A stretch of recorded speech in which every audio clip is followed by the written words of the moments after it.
Life changes when you finally understand your worth. For 10 years, I served as the financial backbone for my entire family. Every emergency, every bill, every vacation, all of it fell on my shoulders. Jessica, you're doing so well. Surely, you can help out. Jessica, we're family. This is what family does. The requests never stopped, and I never said no. Until that Christmas dinner when I finally decided enough was enough. The moment I announced I was cutting them off financially, I watched their faces transform from festive cheer to cold calculation. They never expected me to find my voice, but when I did, nothing would ever be the same again. I'd love to know which corner of the globe you're watching from. And if this story speaks to you, make sure to subscribe. Tomorrow's video is one you absolutely can't miss. The first time my family asked me for money, it felt good. I remember that moment clearly. My sister Caroline called, her voice trembling. As she explained how her car had broken down and she couldn't afford the repairs, she needed $800 and she needed it fast. I had just landed my first real job at Mitchell & Weston Financial after graduating with my MBA. The salary wasn't extraordinary, but compared to the student budget I'd been living on, I felt wealthy. "Of course I'll help," I told her without hesitation. The relief in her voice made my heart swell. This was what families did for each other, right? She promised to pay me back once she got her next paycheck. She never did. A month later, my younger brother Ethan needed help with his rent. Then my parents' roof sprung a leak. My cousin Taylor needed money for textbooks. Each time I opened my wallet. Each time they swore they'd pay me back. Each time the repayment never came. I didn't mind at first. I was single, lived in a modest apartment, and had few expenses. Helping my family gave me purpose. It made me feel needed and important. Growing up in Millfield, a small town where everyone knew everyone's business, I had always been the quiet middle child. Not as charismatic as Caroline, not as athletic as Ethan. I was just Jessica, reliable, responsible Jessica. The one who got good grades, who never caused trouble, who blended into the background. But now, I was someone they turned to. Someone they valued. Over the next few years, my career took off. I moved from financial analysis to investment management, and my salary grew steadily. I bought a house in Oak Ridge, a nice suburb about 30 minutes from the city. It wasn't extravagant, but it was mine. 3 bedrooms, a small backyard, and a kitchen I never had time to use properly. As my income increased, so did my family's requests. "Jessica, Dad needs a new truck for his contracting business." "Jessica, Mom's arthritis is acting up and her insurance won't cover the specialist." "Jessica, Caroline's kids need braces." "Jessica, Ethan's starting a new business venture and needs seed money." I never kept track of how much I gave them. Looking back, that was my first mistake. I should have known something was wrong when my mother stopped asking how I was doing before requesting money. When my father would call, discuss the weather for exactly 2 minutes, then clear his throat in that particular way that signaled a financial request was coming. The holiday season was always the worst. Every December, my family would compile elaborate Christmas lists filled with expensive items they needed. I became Santa Claus, the magical entity expected to fulfill every wish. I'd spend weeks shopping, wrapping, and shipping gifts, only to receive a cheap tie or a coffee mug in return. But I told myself it didn't matter. I could afford it, and seeing their joy was enough. Or at least, that's what I kept telling myself. The turning point came during a Sunday dinner at my parents' house. I was 34 by then, still single. Relationships never seem to last when your family called at all hours with emergencies. My sister Caroline was complaining about her husband's stagnant career while simultaneously showing off her new designer purse. "How much did that cost?" my mother asked, eyeing the leather bag with obvious envy. Caroline waved her hand dismissively. "Oh, it was on sale. Only $800. I nearly choked on my mashed potatoes. $800. The exact amount she had borrowed from me 3 weeks earlier to cover her daughter's dance lessons. The daughter who, as I had just learned during dinner conversation, had quit dancing a month ago. I said nothing that night, but something shifted inside me. I began to pay attention, to keep records, to notice patterns. My family never asked about my life, my hopes, my dreams. When I mentioned being passed over for a promotion I'd worked hard for, my father changed the subject to Ethan's need for a loan to cover his mortgage. When I talked about possibly taking a vacation, my first in 5 years, my mother immediately suggested I use that money to help with my niece's private school tuition instead. It was during a late night at the office that my colleague Morgan found me staring at my spreadsheet of family loans. Morgan was one of those rare people who spoke her mind regardless of how uncomfortable the truth might be. "What's that?" she asked, peering over my shoulder. "Just keeping track of family finances," I mumbled. She let out a low whistle as she scanned the numbers. "Jessica, that's over $130,000 in the last 4 years. Have they paid any of it back?" I couldn't see her eyes. "Their family." "No," Morgan said firmly. "They're treating you like an ATM. A walking, talking ATM who doesn't charge fees and never runs out of cash." Her words stung because they contained a truth I had been avoiding for years. Later that night, I poured myself a rare glass of whiskey and really looked at my life. My retirement account was underfunded. The kitchen renovation I'd been planning for 2 years kept getting postponed. I hadn't taken a real vacation since college. Meanwhile, my sister had vacationed in Europe twice. In the past year, my brother drove a nicer car than I did. My parents' house had been completely remodeled while mine still had the original worn carpeting from when I bought it. I was living below my means so they could live above theirs. The holidays were approaching, and as usual, my inbox was filled with hints and outright requests. Caroline needed help with Christmas expenses. My parents' furnace was acting up again. Ethan wanted to buy his kids the latest gaming system. The list went on and on. For the first time, I didn't immediately say yes. I told them I'd have to check my finances, which led to uncomfortable silences and thinly veiled reminders of past assistance I'd provided. "Remember when you were in college and we helped with your books?" my mother said, conveniently forgetting that I'd worked 2 jobs to put myself through school while maintaining a scholarship. "Family helps family," my father added, his tone suggesting I was somehow failing a moral test by hesitating. I agreed eventually, as I always did. But this time, I made a decision. This would be the last Christmas I would serve as their personal bank. After the new year, things would change. I would change. But then came the Christmas party invitation. My parents were hosting, as they did, every year in their newly renovated home with its gleaming hardwood floors that I had paid for. The family would exchange gifts, eat my mother's famous roast beef, and inevitably, someone would pull me aside to discuss a temporary financial situation they needed help with. Only this year would be different. This year, I had my own announcement to make. A lot of love and effort went into bringing this story to life.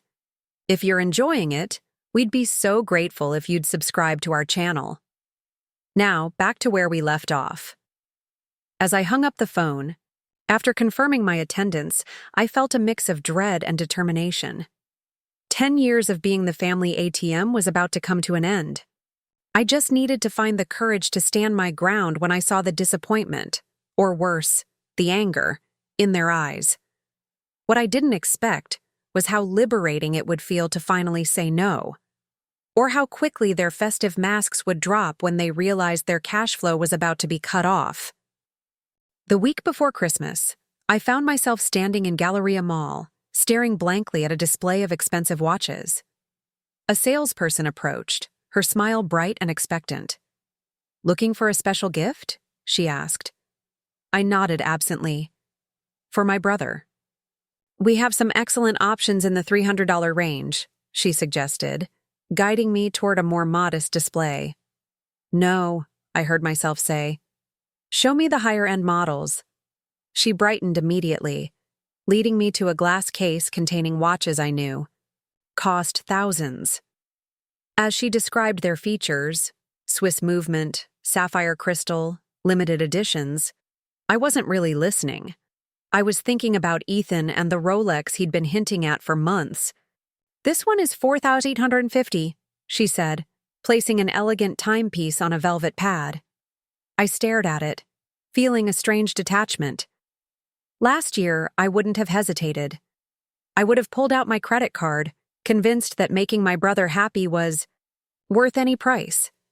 But today, something felt different. I'm sorry, I said finally. I need to think about it. The disappointment on her face mirrored what I knew would be on Ethan's when he didn't receive the watch. As I walked away, my phone buzzed with a text from Caroline. Don't forget Maddie and Emma want those designer boots this year, about $200 each. The girls are so excited about what Uncle Jessica is getting them. I stopped in the middle of the mall, shoppers streaming around me. My nieces were 12 and 14. $200 for boots they would outgrow in months. Boots their parents could afford if they managed their money better. Boots I was expected to provide because that was my role in the family. That evening, I sat at my kitchen table with a legal pad and calculator. For the first time, I tallied everything. Not just the loans and gifts, but also the vacations I had never taken, the house repairs I had postponed, the retirement savings I had neglected. I calculated what my financial situation would look like if I had invested that money instead of giving it away. The numbers were staggering. If I had invested just half of what I'd given my family over the past decade, I could have been well on my way to early retirement. I could have fully renovated my home. I could have traveled to all the places I'd dreamed of seeing. Instead, I had a folder of loan agreements with family members, agreements I had meticulously drafted using my financial background, complete, with payment schedules that had never been followed. Not once had anyone made a single payment, not even a token gesture. Morgan's words echoed in my mind. They're treating you like an ATM. She was right, but it was more than that. They were treating me like I didn't deserve the money I earned, like my dreams and goals were less important than theirs, like my only value to the family was what I could provide financially. I thought about last Christmas, when I had given Caroline and her husband an all-expenses-paid weekend getaway while they gave me a coffee mug with "World's Best Brother" printed on it. I remembered how Ethan had shown off his new golf clubs, purchased the same week he told me he couldn't repay the money I'd lent him for his car repairs. I recalled my parents' subtle guilt trips whenever I mentioned spending money on myself.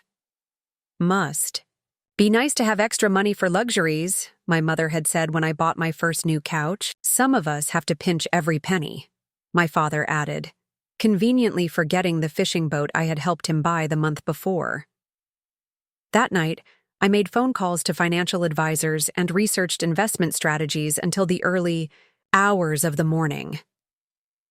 By the time the sun rose, I had a plan. I would reclaim my financial future. I would set boundaries. I would stop being the family ATM. The days before Christmas passed in a blur of last-minute shopping and preparation. I bought thoughtful but modest gifts for everyone. Books, scarves, gift cards, items within my newly established budget. No electronics. No designer clothes. No luxury watches. When Christmas Eve arrived, I drove to my parents' house with a strange sense of calm. The neighborhood was decorated with twinkling lights and festive displays. My parents' house stood out with its elaborate light show, another expense I had covered last year when my father complained about the neighbors' displays putting them to shame. I parked behind Ethan's BMW, a car nicer than anything I had ever owned, and gathered my bags of gifts. The sound of laughter and Christmas music grew louder as I approached the front door. I took a deep breath and knocked. My mother answered, her face flushed from cooking and wine. "Jessica, finally, everyone's already here." She accepted my kiss on her cheek and glanced at the modest gift bags in my hands with poorly concealed disappointment. "Is that all you brought?" "Merry Christmas to you too, Mom," I said, stepping inside. The house was warm and filled with the aroma of roasting meat and spices.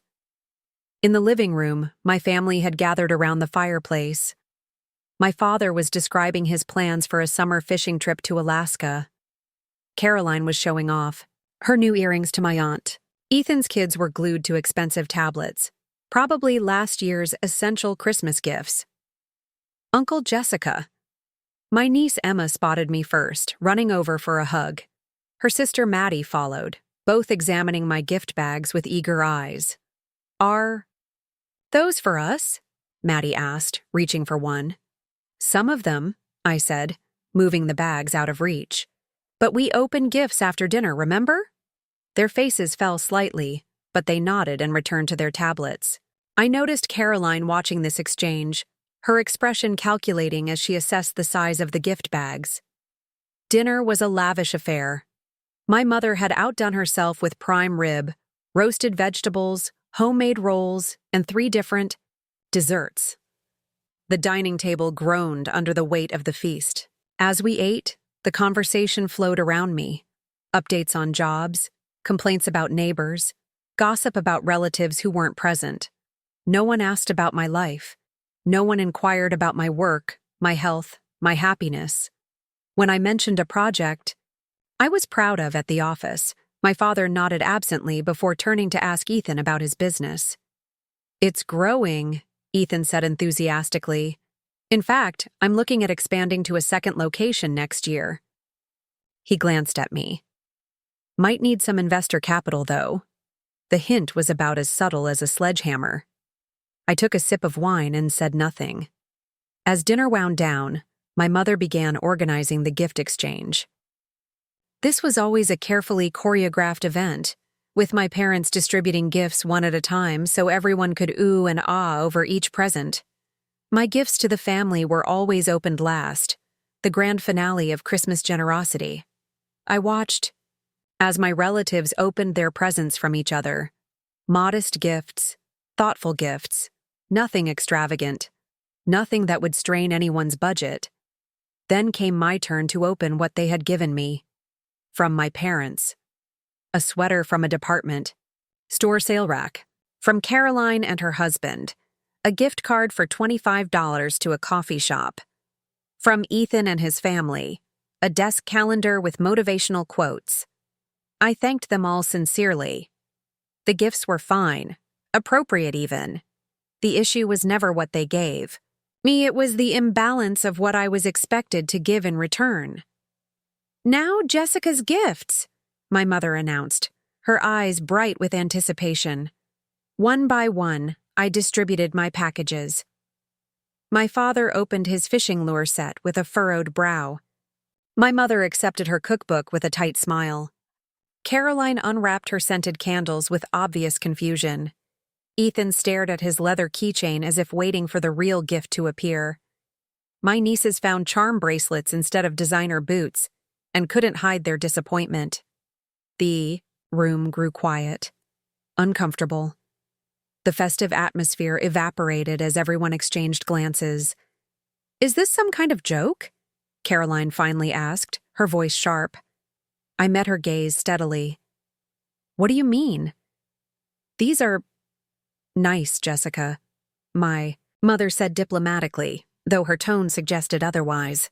"But did you have a problem this year? Financial difficulties?"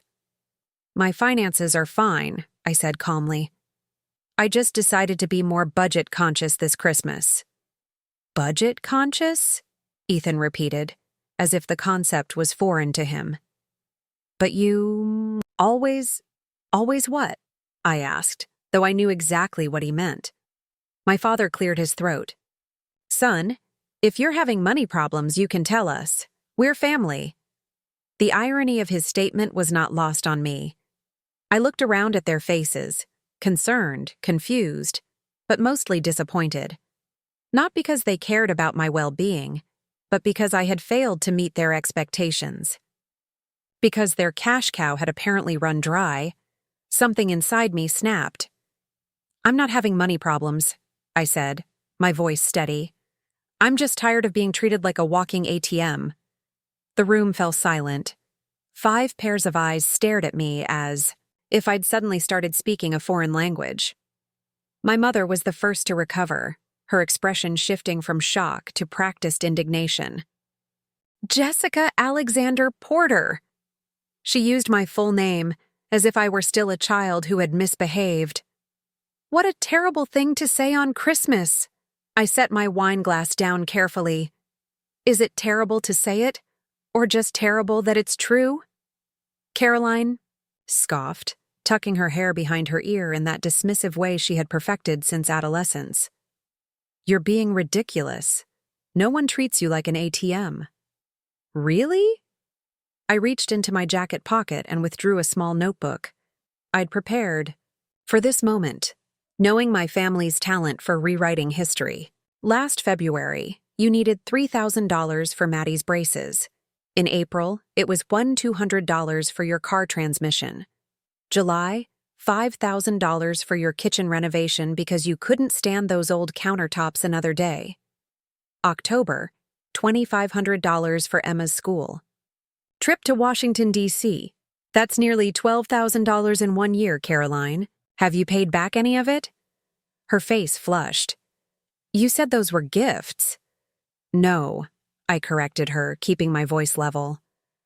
"I said I didn't need immediate repayment. You're the one who started calling them gifts after the 3rd time I mentioned a payment plan."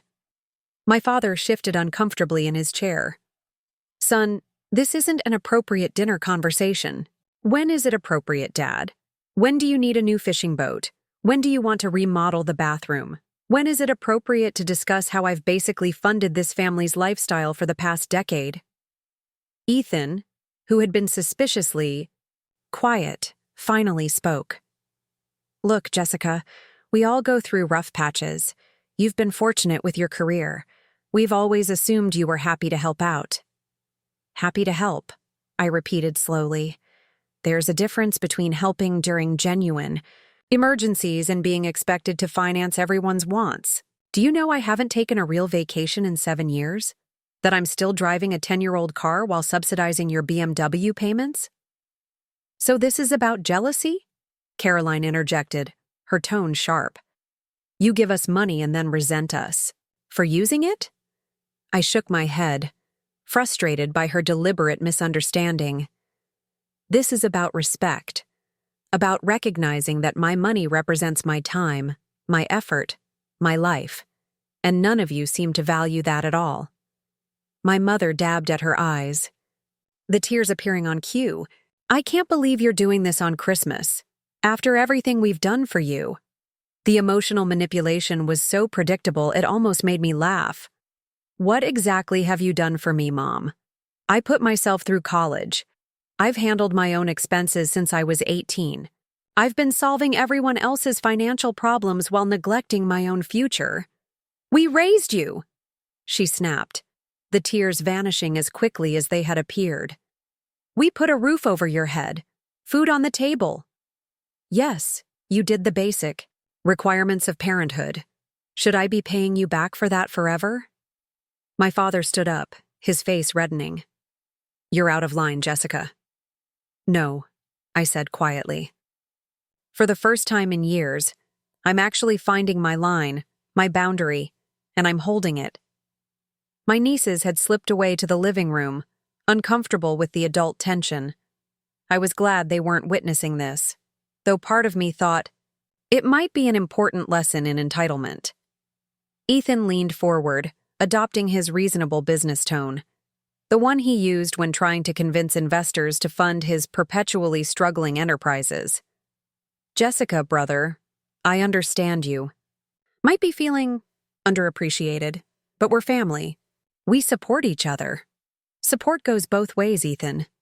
When was the last time any of you supported me?"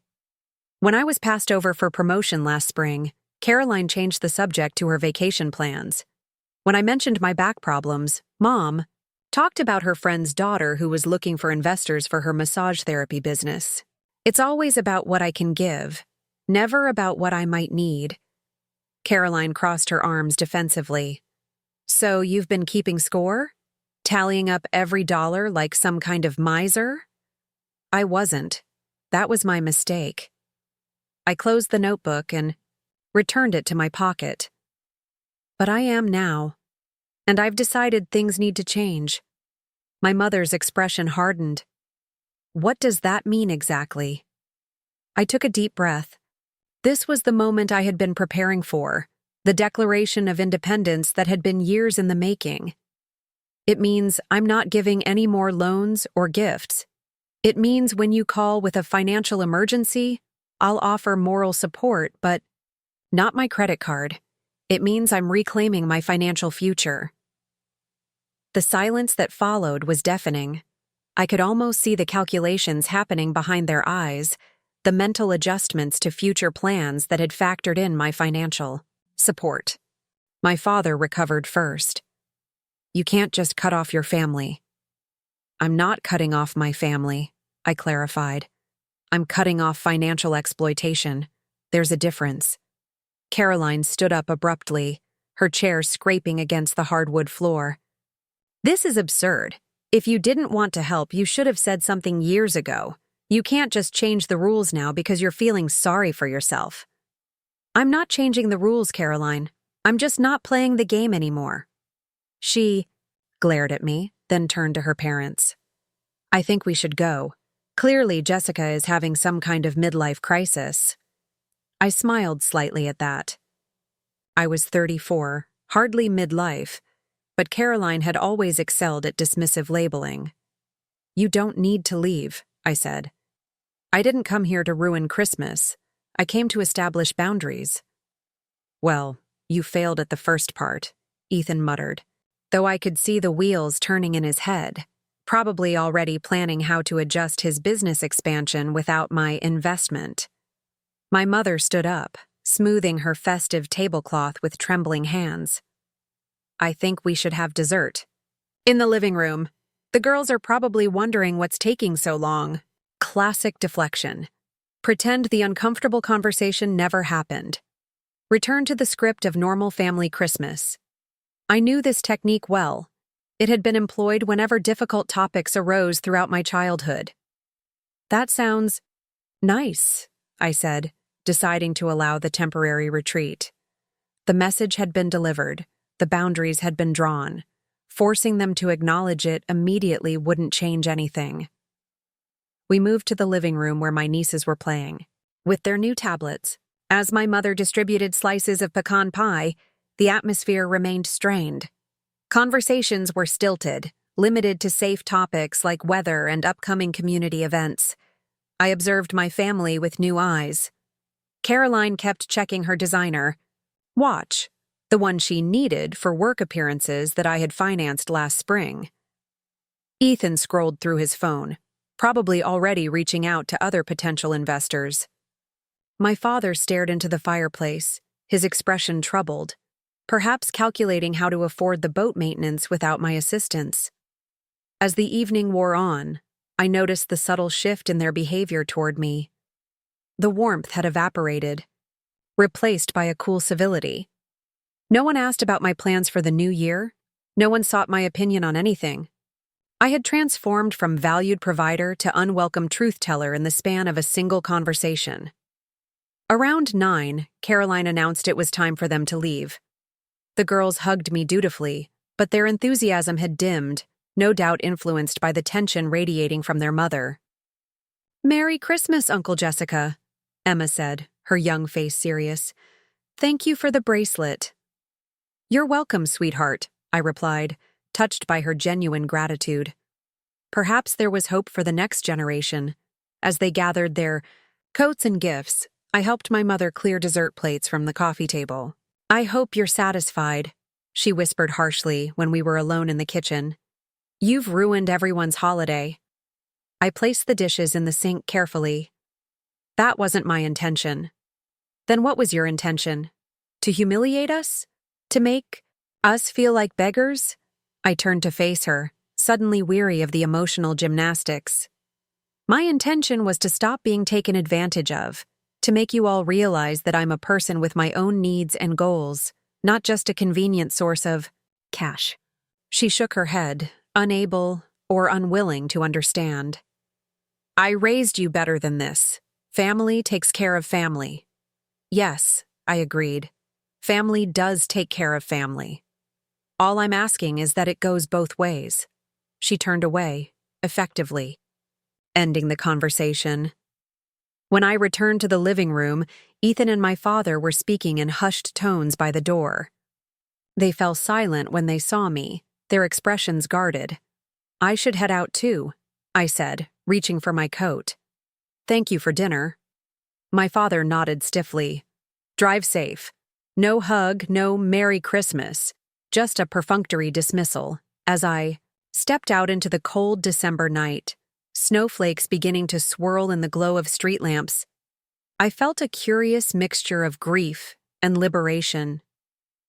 For years, I had measured my worth in this family by what I could provide. I had confused financial support with love, generosity with self-sacrifice.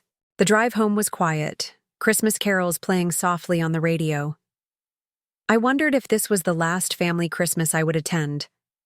I wondered if they would eventually understand my position or if I would forever be cast as the villain in the family narrative, the selfish son who stopped giving.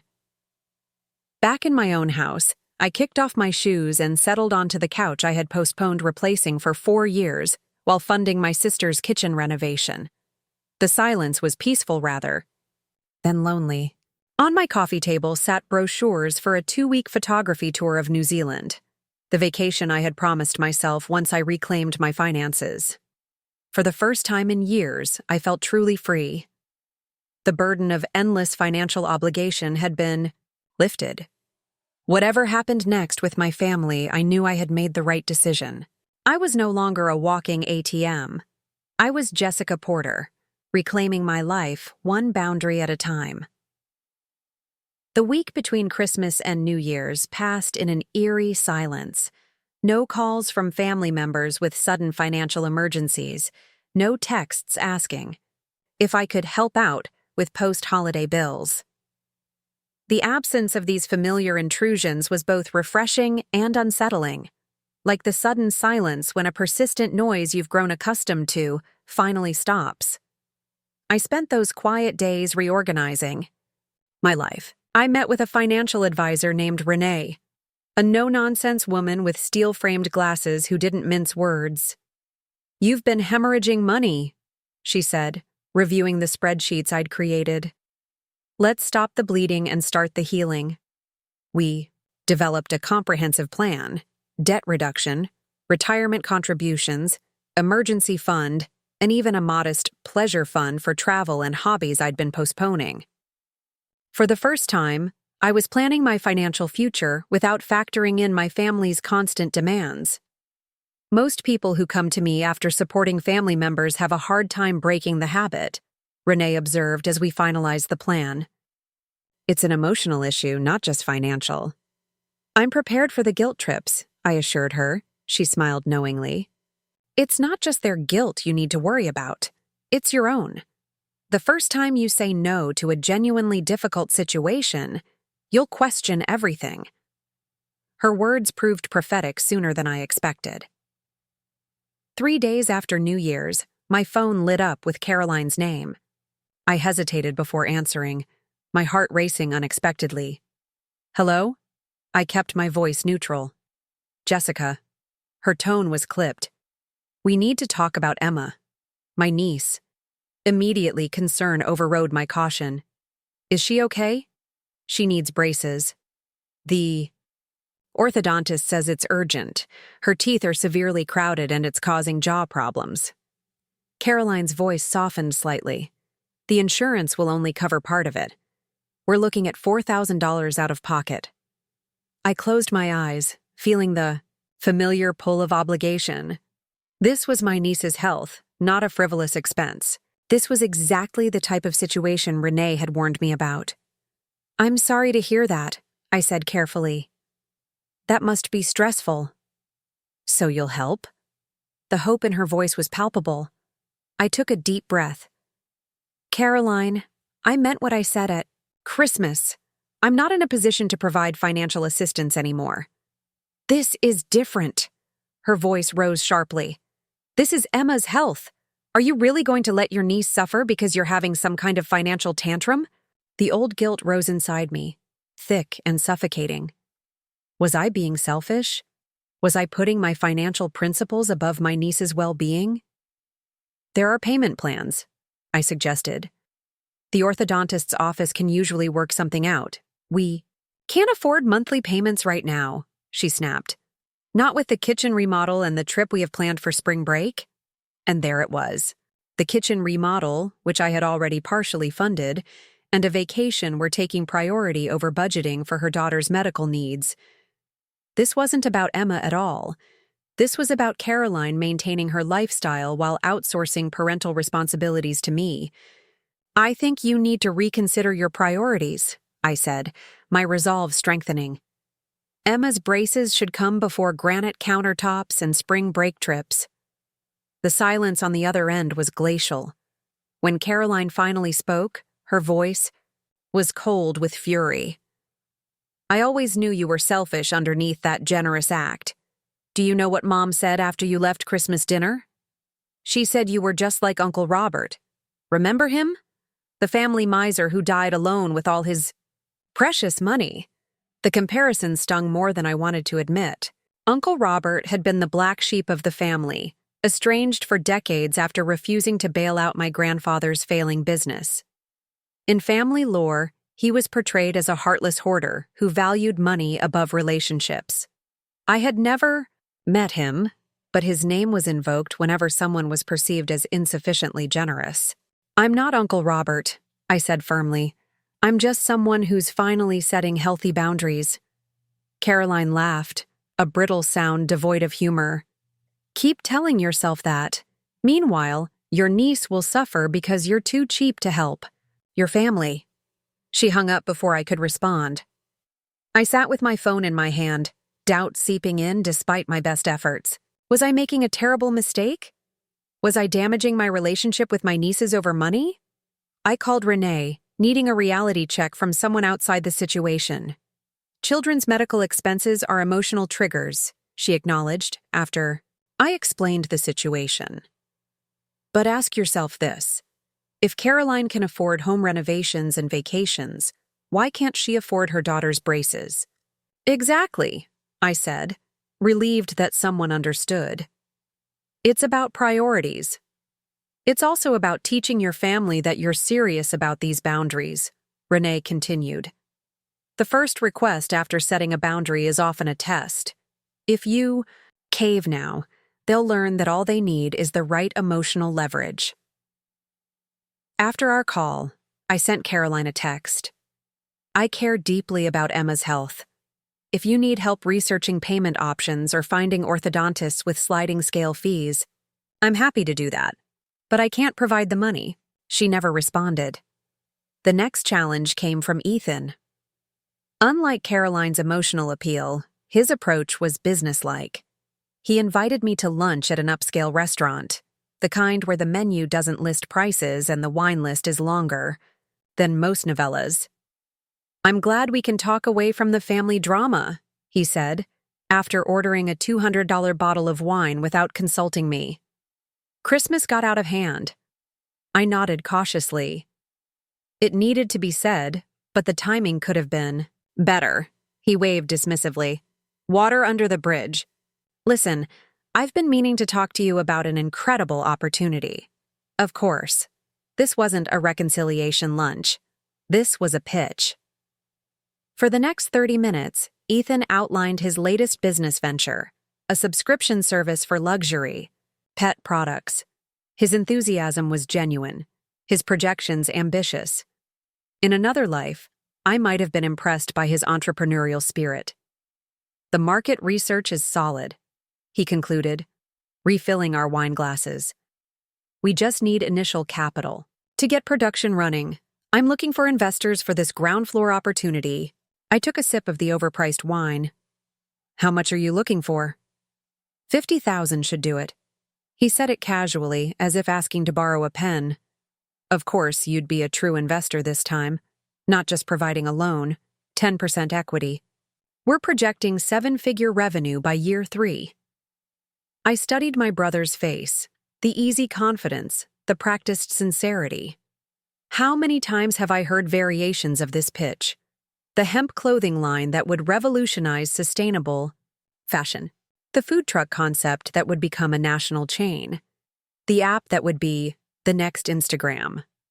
All funded primarily by me, all fizzling out within months. I'm not interested, Ethan.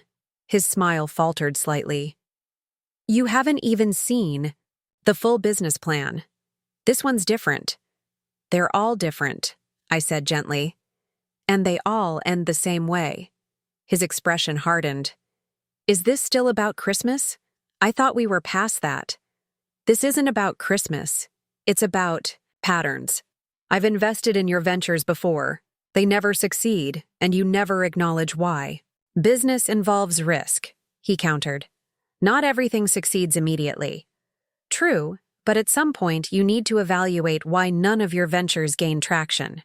You start strong, lose interest when challenges arise, then move to the next. Exciting idea. Ethan's face flushed. So you're not just withholding money. You're criticizing my business acumen now?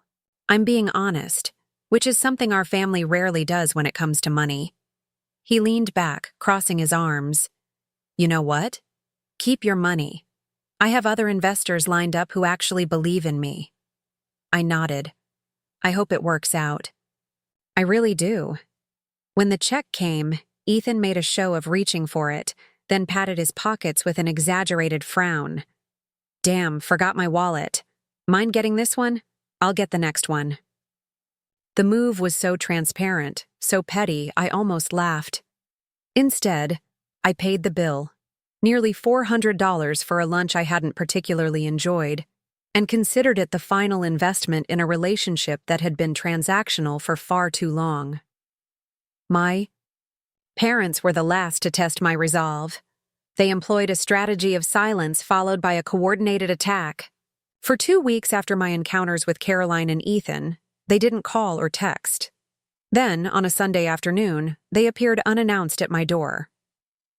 We were in the neighborhood, my mother explained, though their house was 30 minutes away, with no reason for them to be in the neighborhood. I invited them in, noting how they both scanned my living room with critical eyes. Still haven't replaced that old couch, I see, my father commented. I like this couch, I replied simply. It was worn but comfortable, and now that I was rebuilding my savings, I could replace it when I wanted to, not when I could squeeze it into a budget strained by family demands. My mother settled herself primly on the edge of the couch, as if afraid it might contaminate her designer pants.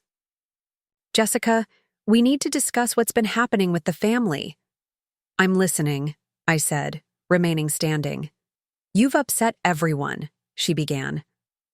Caroline is worried sick about Emma's dental issues. Ethan had to seek outside investors for his business. And your father and I... She glanced at him for support. We had to cancel our anniversary cruise, my father finished. The one we were planning for May. I processed this information silently. The cruise was news to me. They hadn't mentioned it at Christmas, likely because they had assumed I would be funding it. I'm sorry to hear that, I said finally. But I'm not responsible for everyone's financial decisions. My mother's expression hardened. We're not talking about financial decisions. We're talking about family support, something you seem to have forgotten about entirely. Family support, I repeated, tasting the irony of the phrase. Let's talk about that. My father shifted uncomfortably on my couch. This attitude of yours isn't helping anyone. My attitude? I gestured around my modest living room. I've supported this family financially for a decade. I've postponed my own goals, depleted my savings, and neglected my future to meet everyone else's needs and wants. And now that I've decided to stop, I'm the one with an attitude problem? My mother's lips thinned into a disapproving line. You've always been so dramatic, Jessica. No one forced you to help. You offered. The revisionist history was breathtaking in its audacity. I almost admired the conviction with which she rewrote reality. The first few times, yes, I offered, I conceded. But it quickly became an expectation, a requirement for maintaining my place in this family. That's ridiculous, my father scoffed. You're our son. Nothing could change that. Am I your son? Or your personal banker? Because lately it feels like the latter is my only value to you both.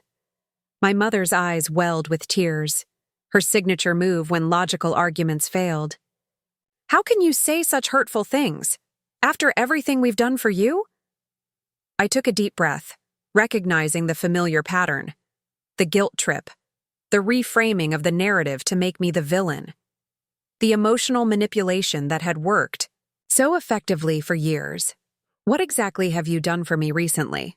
I asked quietly. When I needed surgery for my shoulder last year, neither of you offered to help with my recovery. When I mentioned wanting to take classes for professional development, you suggested I use that money to help Ethan instead. When was the last time either of you asked about my life, my dreams, my struggles, without it somehow circling back to a financial request? They exchanged uncomfortable glances. My father cleared his throat. We didn't realize you were keeping score, he said, his tone making it clear that my observations were petty in his view. I wasn't keeping score, I countered. I was giving freely, without expectation of return. But there's a difference between generosity and exploitation. When giving becomes one-sided and expected, it's no longer generosity. It's being used. My mother dabbed at her eyes with a monogrammed handkerchief. So, now we're exploiting you? Your own parents? Mom, I said gently, when was the last time you invited me over without asking for money? She opened her mouth to respond, then closed it again. The silence was telling. I don't think either of you are bad people, I continued, softening my tone. I think we've all fallen into unhealthy patterns. You've come to see me as a resource rather than a person with my own needs, and I've enabled that by never setting boundaries. My father's expression hardened. This isn't about patterns or boundaries. This is about you suddenly deciding your family isn't worth helping anymore. That's not what this is about at all, I insisted. This is about creating a sustainable relationship where I'm not just valued for my wallet. My mother stood abruptly. I didn't come here to be psychoanalyzed. We came to tell you that your behavior is hurting this family. I remained calm, despite the churning in my stomach. And I'm telling you that this family's behavior has been hurting me for years. If that's how you feel, perhaps we should give you some space, my father said stiffly, rising to join my mother. Recognize the tactic immediately, the withdrawal of approval and affection as punishment for non-compliance. It worked when I was a child. It wouldn't work now. Space might be good, I agreed. It would give everyone time to adjust to our new dynamic. My mother's eyes flashed with indignation. New dynamic? You mean where you keep all your money to yourself while your family struggles? No. A dynamic where I'm treated as a son, brother, and uncle, not a financial institution. They left shortly after, my mother muttering something about ingratitude, my father silent and stern. As I closed the door behind them, I felt a curious lightness despite the tension of the encounter. For the first time, I had stood my ground without wavering, without being manipulated back into the role they had assigned me. The following weeks were quiet. My family's strategy seemed to be a coordinated silence. No calls, no texts, no casual drop-ins. I knew this approach well. It was designed to make me feel isolated, to question my decision, to crawl back begging for their approval and reconnection. In earlier years, it might have worked. The silence would have gnawed at me, made me doubt myself, driven me to make amends in the form of financial gestures. But now, The silence felt like a respite, a chance to rediscover who I was outside of my role as the family provider. I used this time productively. I joined a photography club, revisiting a passion I had abandoned for lack of time and resources. I started swimming at the local gym 3 mornings a week, improving both my physical health and my chronic shoulder pain. I reconnected with old friends who had gradually fallen by the wayside as family obligations consumed my free time. One such friend was Daniela, a former colleague who had left our firm 2 years earlier to start her own consulting business.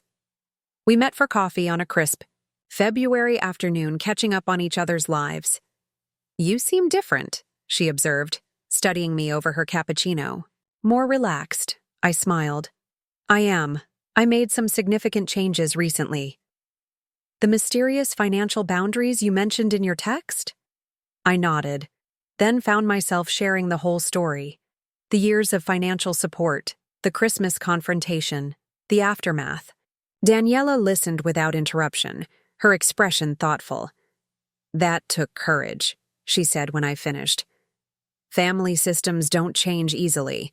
They fight to maintain the status quo, especially when that status quo benefits everyone but you." "Family systems?" I asked. "It's a psychological concept," she explained. "Each family operates like an interconnected system with established roles and patterns. When one person changes their role, like you did, the entire system experiences disequilibrium. Everyone scrambles to restore the old balance." Her words resonated deeply. "That's exactly what's happening. They're trying everything to pull me back into my old role. And they'll keep trying," she warned. "The silent treatment is just one strategy. When that fails, they might escalate. Health emergencies, financial crises, emotional appeals. The system will fight hard before it adapts." "So what do I do?" I asked, genuinely curious about her perspective. "Maintain your boundaries," she said, simply. "Expect resistance. Prepare for it emotionally. And most importantly, build a life that fulfills you outside of that system. The stronger your external connections and personal satisfaction, the less pull the old system will have on you." That conversation with Daniela proved prophetic. The family silence lasted exactly 3 weeks before the escalation began. It started with a late-night call from Ethan. His voice was tense, hurried. "Dad's in the hospital. Chest pains. They're running tests." My heart raced as I grabbed my keys. "Which hospital? I'm on my way." "Memorial," he replied. "But listen, Jessica."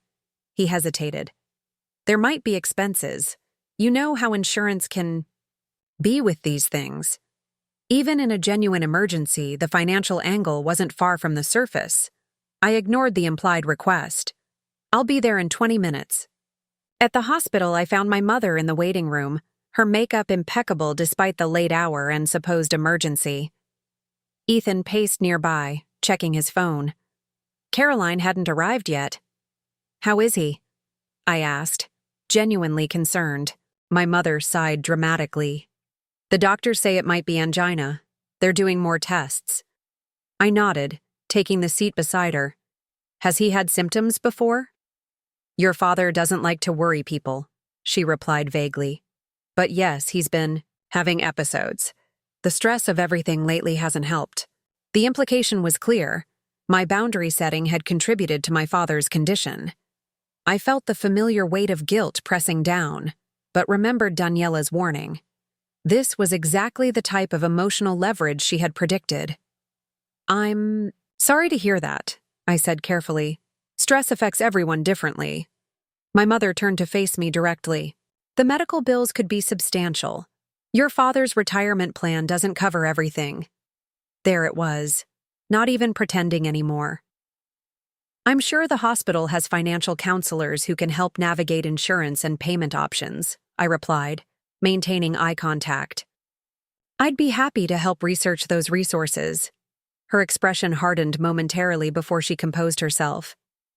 "That's not the kind of help we need right now, Jessica." "It's the kind of help I can offer," I said gently but firmly. The doctor's arrival interrupted what was shaping up to be another confrontation. As it turned out, my father's emergency was indigestion combined with anxiety. They were releasing him with instructions to follow up with his primary care physician and consider stress management techniques. When my father emerged from the examination room, he looked embarrassed rather than ill. "False alarm," he muttered. "Damn hospital probably charged a fortune to tell me to take an antacid." I drove them home, the car ride mostly silent except for my mother's occasional pointed sighs. As I pulled into their driveway, my father turned to me. "Thanks for coming, son, even with everything that's been going on." It was the closest thing to genuine appreciation I'd heard from him in months. I nodded, unexpectedly moved. "You're my dad." Of course I came. For a brief moment, I glimpsed what our relationship could be. One based on actual connection rather than financial obligation. But the moment passed quickly when my mother spoke. "If you really want to help, those medical bills will be arriving soon." I looked at her, suddenly tired of the manipulations. "Good night, Mom. I'm glad Dad's okay."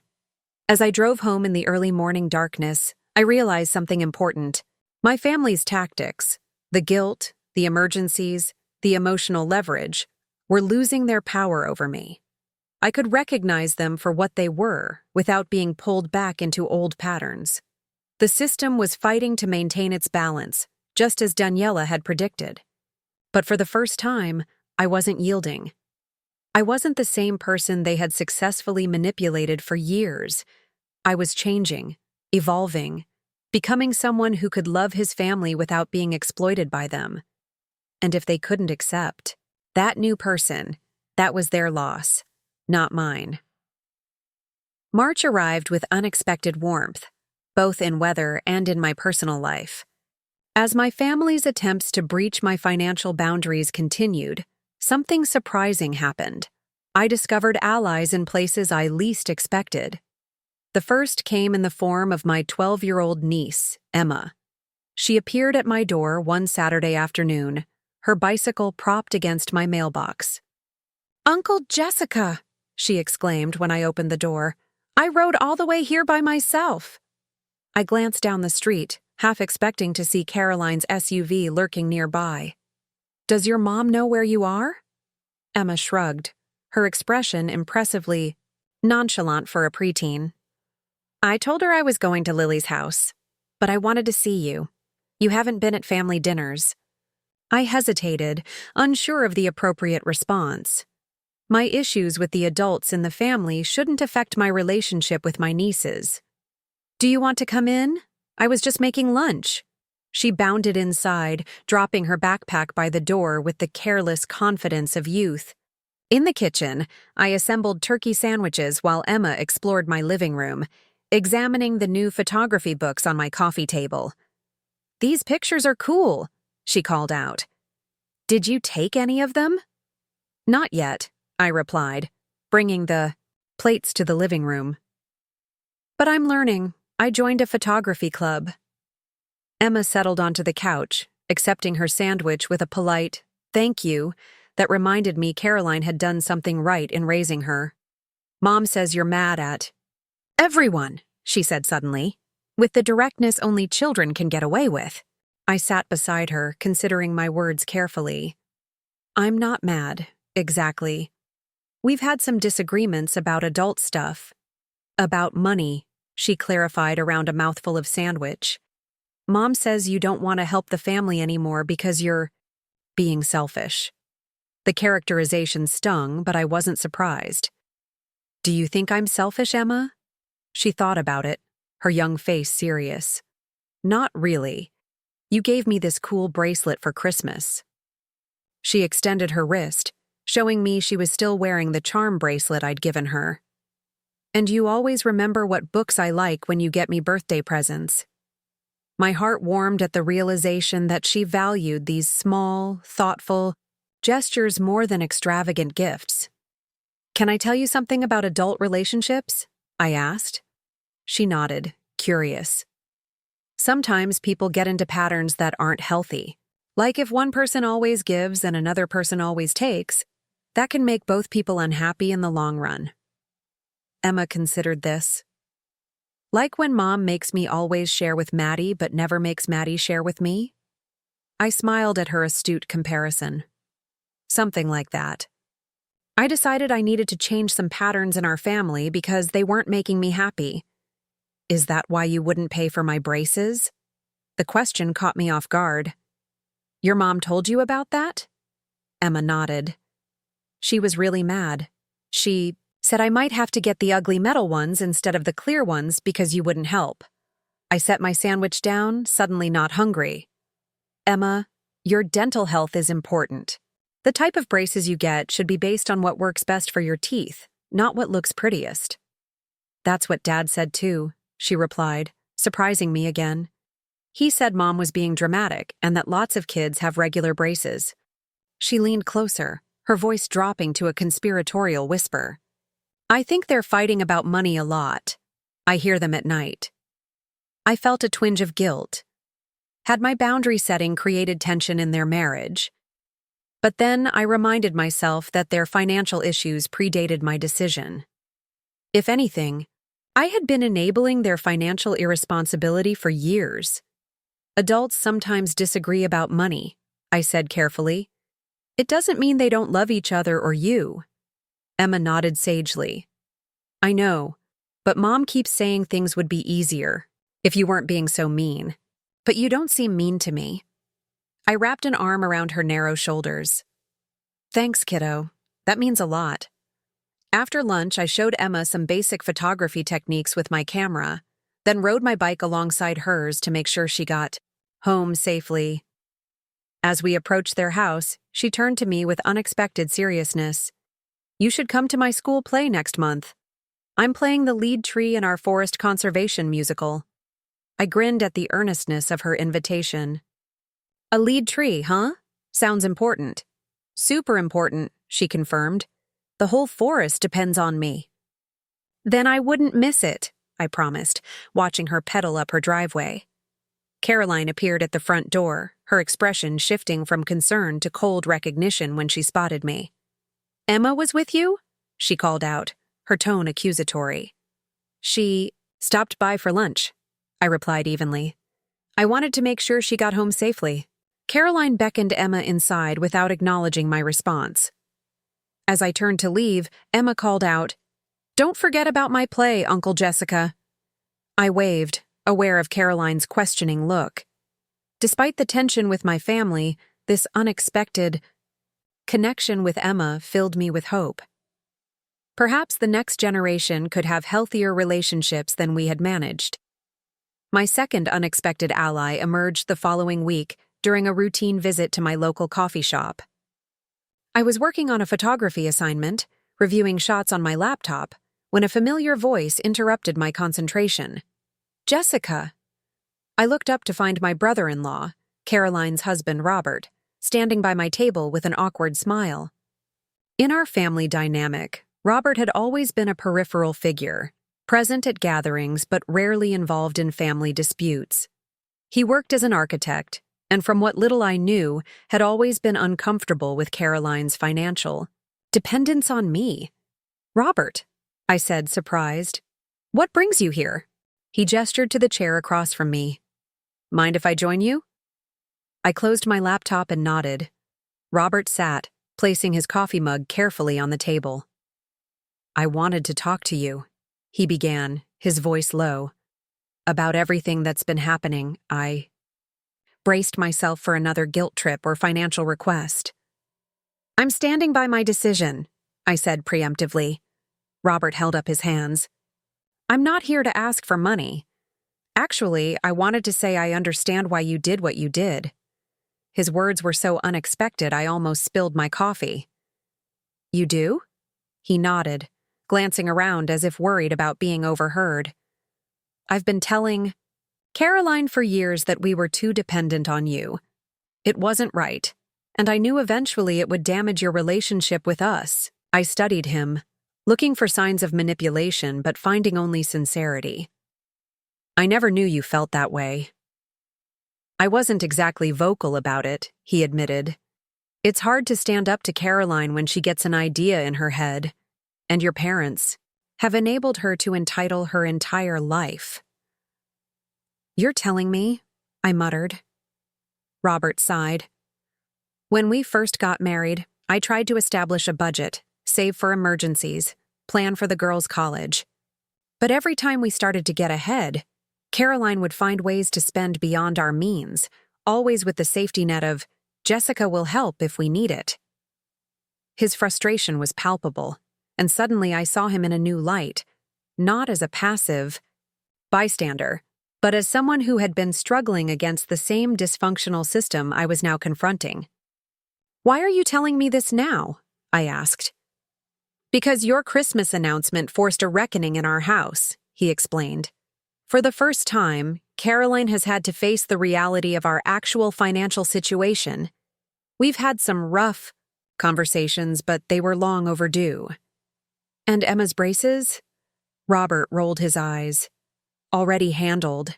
Our insurance covers most of it, and the orthodontist has a payment plan for the rest. It was never the crisis Caroline made it out to be. I felt a weight lift from my shoulders. I was worried about that.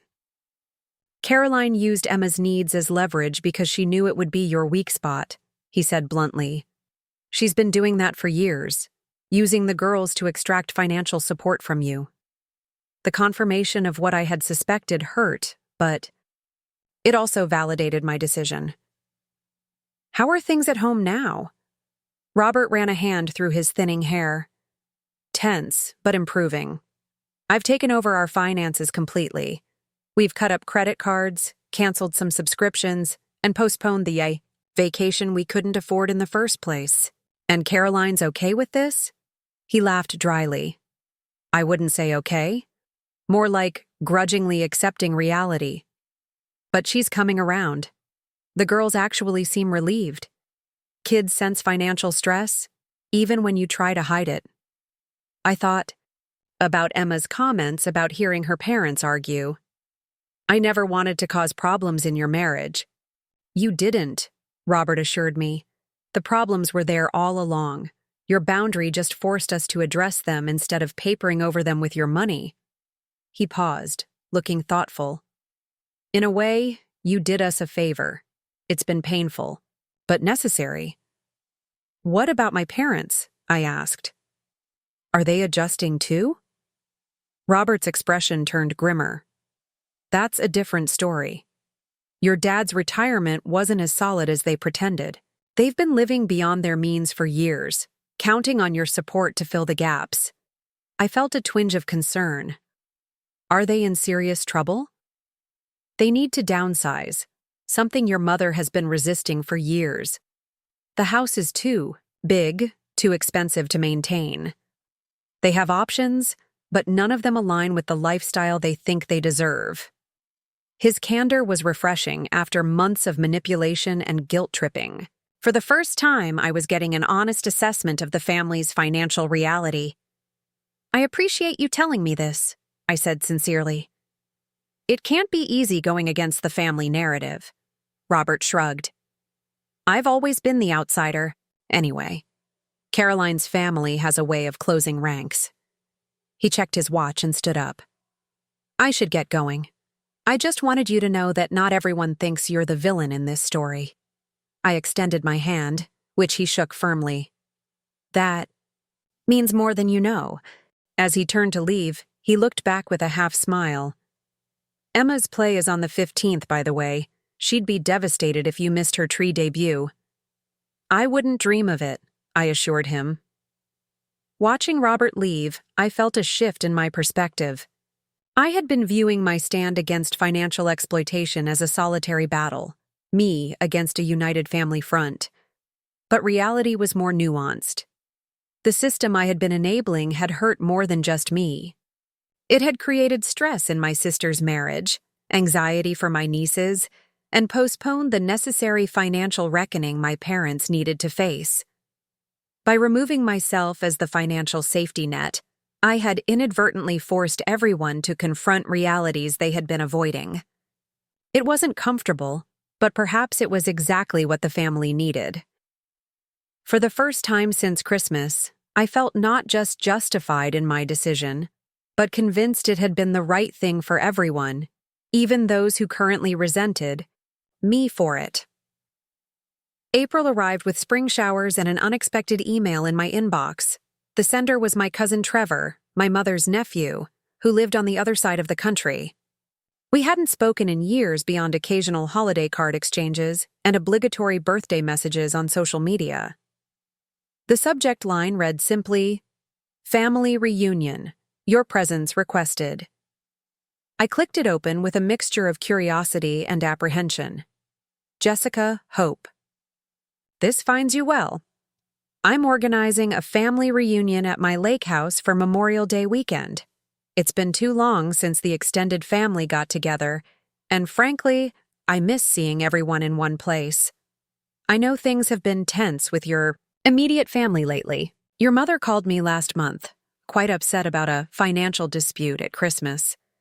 I got her version of events, but I'd like to hear yours too. Whatever's going on, I hope you'll consider coming to the reunion. Sometimes family conflicts are easier to navigate with more family members around. Dilutes the intensity, if you know what I mean. Let me know if you can make it. No pressure either way. Best. Trevor. I stared at the screen, unsure how to respond. Trevor had always been somewhat removed from the family drama, building his own successful life as a software developer in Seattle. We had been close as children but drifted apart in adulthood. The fact that my mother had reached out to him about our dispute suggested she was spreading her narrative far and wide. After some deliberation, I decided transparency was the best approach. Trevor, good to hear from you. It's been too long. Regarding the financial dispute, after a decade of providing substantial financial support to my parents, Caroline and Ethan, with no expectation of repayment, I've decided to stop. This decision came after realizing the relationship had become extremely one-sided, with my value to the family seemingly measured by my willingness to fund everyone's lifestyle choices. I'm sure my mother painted a different picture, but I felt, you deserve the unvarnished truth if you're curious about what happened. As for the reunion, I appreciate the invitation and will consider it. When do you need a definitive answer? Best, Jessica. His response came the next day, surprisingly supportive. Jessica, thanks for the straightforward explanation. I had a feeling there was more to the story than Aunt Deborah let on. Between us, she's always had a flair for the dramatic, and a selective memory when it comes to family matters. For what it's worth, I think setting financial boundaries is healthy. I did something similar with my brother a few years back, though on a smaller scale. It was rough at first, but eventually improved our relationship. No rush on the reunion RSVP. I'm just getting a head count for planning purposes. Think about it and let me know by the end of the month. Take care, Trevor P.S. If you do come, you'll have at least one ally in the family circle. That final line gave me pause. An ally. The concept seemed foreign after months of feeling like a pariah in my own family. First Emma, then Robert, and now Trevor. Perhaps I wasn't as isolated as I had believed. The reunion invitation lingered in my mind as I went about my days. Part of me wanted to decline immediately, to avoid the inevitable tension and passive-aggressive comments. But another part of me was tired of being excluded from family events, of being treated as if I had committed some unforgivable transgression by protecting my financial well-being. I brought up the dilemma during my weekly coffee with Daniela, who had become a trusted confidant in recent months. A family reunion sounds like a potential minefield, she observed, stirring her latte thoughtfully. But also an opportunity. An opportunity for what? More guilt trips and manipulation? I asked skeptically.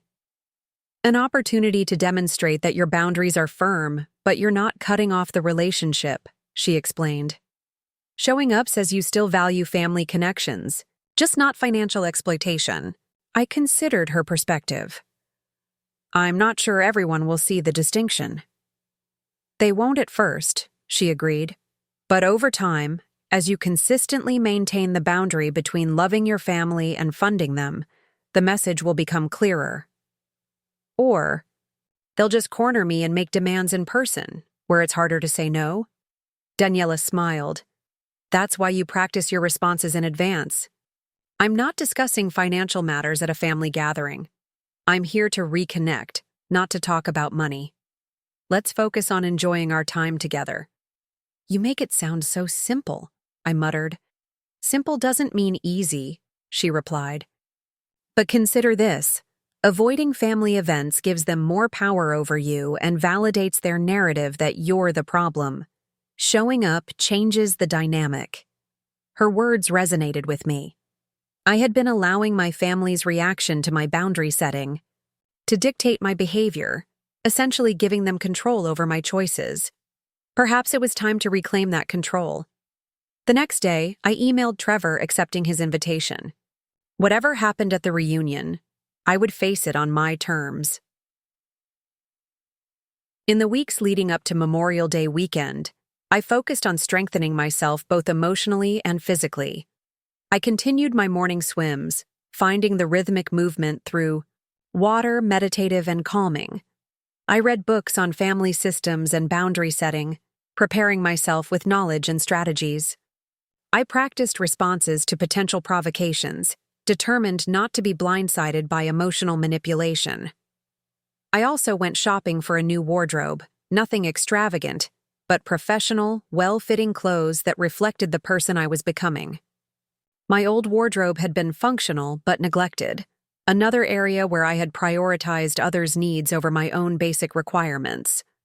The simple act of buying new clothes that made me feel confident was surprisingly empowering. The reunion was scheduled for Friday through Monday of Memorial Day weekend. Trevor's lake house was about a 4-hour drive from my home, situated in a picturesque area known for outdoor activities and stunning views.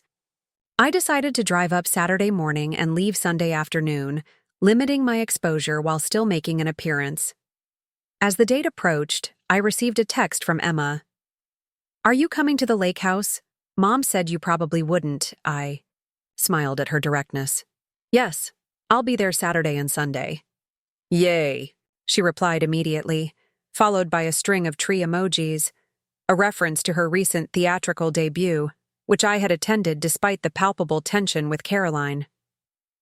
The morning of the drive, I packed lightly, casual clothes for lake activities, a bottle of wine as a host gift, and a small photo album I had assembled of old family pictures I'd found while reorganizing my home office. No expensive gifts, no checkbook ready to solve others' financial crises. Just myself, and a genuine wish to reconnect with extended family. Members I hadn't seen in years. The drive was pleasant, the spring countryside vibrant with new growth.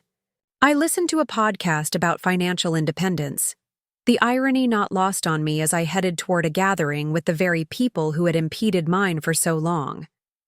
Trevor's lake house came into view around noon, a sprawling, modern structure with large windows reflecting the water. Several cars were already parked in the circular driveway, including my parents' sedan and Caroline's SUV. My stomach tightened at the sight, but I took a deep breath and reminded myself of my purpose: to maintain my boundaries while still participating in family life. As I stepped from my car, the front door opened and Trevor emerged, tall and lanky, with the same easy smile I remembered from childhood. His hair had grayed at the temples, but otherwise he looked remarkably unchanged. "Jessica," he called, striding down the steps to greet me with a warm handshake that turned into a brief hug. "Glad you made it."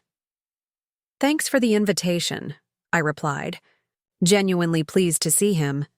"This place is incredible. Tech money," he said with a self-deprecating shrug. "Come on in. Most people are down at the dock or out on the water, but your parents are in the living room." I followed him inside, steeling myself for the first encounter. The house was beautifully appointed with rustic modern decor and expansive views of the lake through floor-to-ceiling windows. In the main living area, my parents sat with Trevor's wife, Alicia, and an elderly aunt I vaguely recognized. My mother spotted me first, her expression freezing momentarily before she composed herself into a polite smile. "Jessica, we weren't sure you'd come." "Trevor invited me," I said simply, shaking hands with Alicia and introducing myself to the aunt, whose name I learned was Edith. My father nodded stiffly from his armchair but didn't rise. The tension in the room was palpable until Aunt Edith broke it with unexpected forthrightness. "So you're the one who finally stood up to Deborah and Richard," she said, peering at me over her glasses. "About time someone did." My mother's face flushed. Crimson. "Edith, that's hardly—" "Oh, hush, Deborah," the old woman interrupted. "Everyone in this family knows you two have been living off your son for years. Shameful, if you ask me." Trevor coughed uncomfortably. "Can I get you a drink, Jessica? Beer, wine, something stronger?" "Beer would be great," I replied, grateful for the diversion. As Trevor led me to the kitchen, I heard Aunt Edith continuing her commentary behind us. "In my day, parents supported their children, not the other way around." "Sorry about that," Trevor said as he handed me a craft beer from the refrigerator. "Aunt Edith has lost her filter in her old age. Say whatever pops into her head." I couldn't help smiling. Honestly, it's refreshing after months of gaslighting and guilt trips. Trevor leaned against the counter. "I should warn you, Caroline's been working the room since she arrived yesterday. According to her, you've abandoned the family in their time of need because you're having some kind of midlife crisis." I sighed, unsurprised. "And people believe her?" "Some do, some don't." He shrugged. "The older generation tends to side with your parents. Family loyalty and all that. The cousins our age seem more skeptical, especially those who've dealt with similar issues." "I'm not here to defend myself or win a popularity contest," I said. "I just didn't want to be excluded from family events because of my financial boundaries." Trevor nodded approvingly. "Good attitude. For what it's worth, I think people will form their own opinions based on how you conduct yourself this weekend." He gestured toward the back doors. "Want to head down to the dock? Most of the cousins are down there with the kids." I followed him through the house and down a winding path to the lake where about 20 people were gathered. Some swimming, others lounging in Adirondack chairs or preparing boats for afternoon outings. I recognized most of them, though some of the children had grown considerably since I'd last seen them. Emma spotted me first, breaking away from a group of kids to run toward me. "Uncle Jessica, you really came!" She threw her arms around my waist in an enthusiastic hug. "I promised, didn't I?" I said, returning the hug. "How's the water?" "Perfect. You should go swimming. Mom said you probably wouldn't want to participate in family activities anymore, but I told her that was stupid." I stifled a laugh at her bluntness. "Well, I might need to borrow a towel, but swimming sounds great." Emma grabbed my hand and dragged me toward the group, announcing my arrival with all the subtlety of a foghorn. "Look, everyone! Uncle Jessica is here and he's going swimming with us." Several cousins greeted me warmly. Others, particularly those closer to my parents' age, offered more reserved acknowledgments. Caroline, sitting under an umbrella with a magazine, pointedly continued reading without looking up. For the next few hours, I deliberately focused on reconnecting with relatives I hadn't seen in years. I joined a group of cousins for a boat ride around the lake, genuinely interested in hearing about their lives and careers. I played water games with the children, including Emma and Maddie, who seemed thrilled to have my attention. I offered to help with the afternoon barbecue, working alongside Trevor and 2 other cousins to grill for the large group. Throughout it all, I maintained a simple strategy. Be present, be engaged, but don't discuss finances. When one uncle hinted at his struggling business venture, I steered the conversation toward industry trends rather than potential investment. When an aunt mentioned her daughter's expensive college tuition, I sympathized with the high cost of education without offering assistance.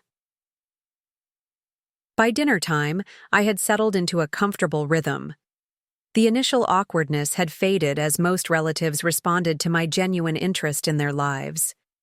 We gathered at long tables on the deck overlooking the lake, the conversation flowing as easily as the wine Trevor had generously provided. I found myself seated between Trevor and a cousin from the West Coast, with Emma insisting on taking the chair directly across from me. The distance from my immediate family, who had clustered at the far end of the table, allowed me to relax and enjoy the meal. As twilight descended and lanterns illuminated the deck, I realized something unexpected. I was actually enjoying myself. For the first time in years, I was participating in a family gathering without the weight of financial expectation pressing down on me.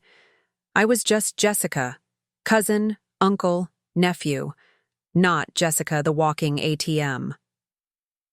As evening settled over the lake, the younger children were ushered to bed while the adults gathered around a fire pit on the beach.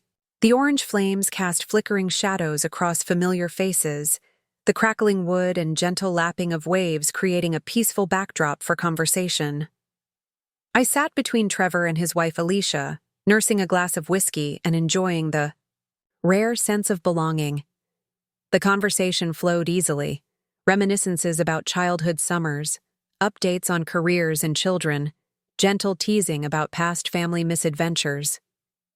For a while, it seemed possible to exist in this family circle without tension or ulterior motives.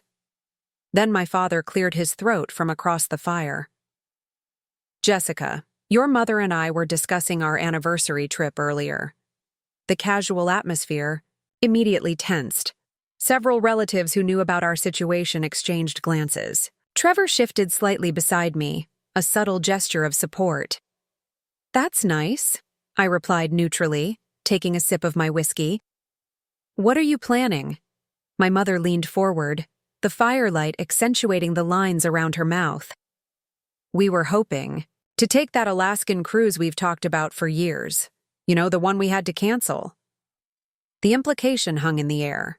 The cruise they had to cancel because I was no longer funding their lifestyle choices.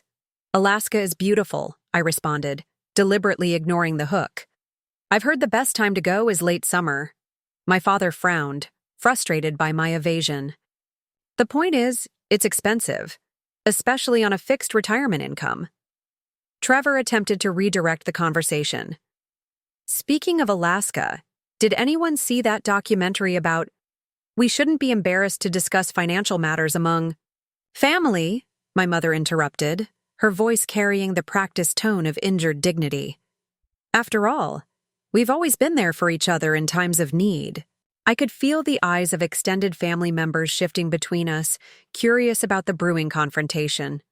I had two choices: engage in the manipulation attempt or deflect it entirely. "I agree," I said calmly. "Financial literacy is important. I've been reading an interesting book about retirement planning strategies for people in their 60s. I'd be happy to lend it to you." Caroline scoffed audibly from her seat beside our mother. "That's your solution? A book?" "Caroline," her husband Robert warned quietly, but she was already launched. "Don't you think it's a little hypocritical to sit here pretending everything's normal when you've basically abandoned your family?" Her voice rose, drawing attention from even those who had been engaged in separate conversations. I took a measured breath. "I haven't abandoned anyone. I'm literally sitting right here." "You know what I mean," she snapped. "For years you helped whenever we needed it. Now suddenly you're too good for us? Too selfish to share your success?" The accusation hung in the night air. Several relatives looked uncomfortable, while others appeared intrigued by the drama unfolding. Aunt Edith muttered something that sounded suspiciously like entitled nonsense. Trevor spoke up. "Maybe this isn't the best venue for— No, let's have this conversation," Ethan interjected, joining the fray from where he'd been quietly listening. "I'm curious to hear Jessica explain why his investment portfolio is more important than his own family's well-being."